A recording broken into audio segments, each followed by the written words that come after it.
So yan mga kasikap, ito na po yung latest na progreso ngayon dito sa Metro Manila Subway Contract Package 103 Anonas Station. So dito po yun, no?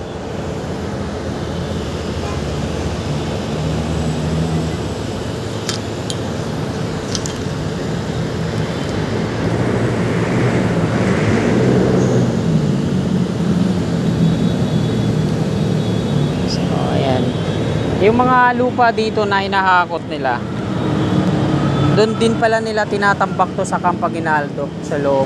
Yung mga mabababang ano doon, pinagtatayuan ng mga bahay, building, ay doon nila tinatambak yan, yung mga nandito. So kita naman natin, no? Malalim na siya dyan sa part na yan.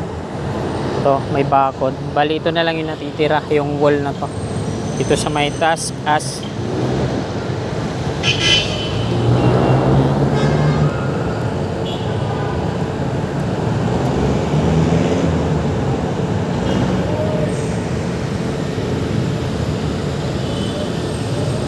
ayan, World City Med, yung dating Astrotel po yan dyan sa kanan. Tapos dun sa likod, nagdi-demolish na rin sila dun, no? Pero dito, sa part na to, ito talaga yung station box niya para sa entrance at exit, para sa estasyon, papasok sa underground. Kaso ito pa lang yung progreso dito. Ang contractor po dito ay Sumitomo Mitsui.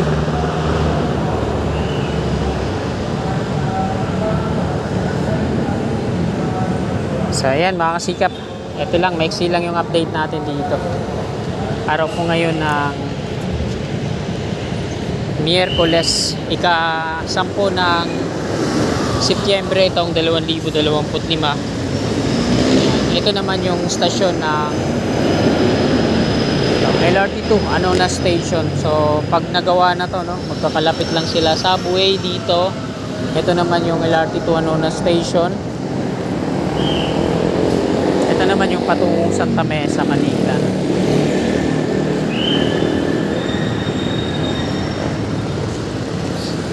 So, lipat na tayo dito.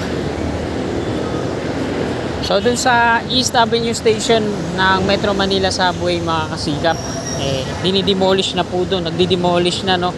Nishimatsu naman ang contractor dun. Hindi ako makapag-update doon kasi laging umuulan. Paliliparan ko sana ng drone. Hindi tayo makakuha ng ano doon, makaporma. Ito yung paligid niya dito mga kasikap. Ito yung westbound patungong Santa Mesa. Sa kabila naman yung east. Ito yung viaduct ng LRT2. Napakataas. So ayan yung subway dyan. Talagang ano siya sa... malapit siya sa university, ayan.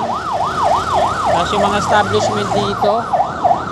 Kaya napakagandang location para sa mga nagko-commute, yung subway dyan.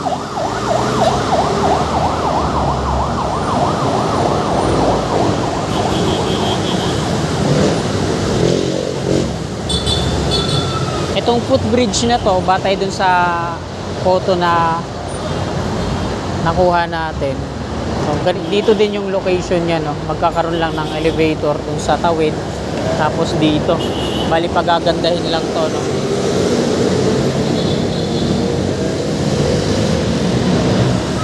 So, punta na tayo dito. Nagpaalam lang ako sa gwardiya saglit na makapag-park tayo. Ayan. So, bago tayo magtungo dun, pabasa ko muna sa mga kasikap natin na di nilalamata ang 10 Commandments. Ito yun, no? Samba dito yung naakma dun sa mga kawatan sa government. Samba yun dito, no?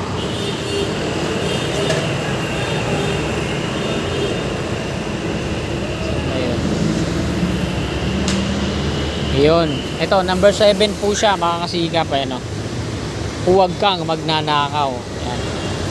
Napaka ano po yan, napaka mortal sin po yan. Huwag kang magnanakaw, pero ginagawa na lang nilang ano, libangan.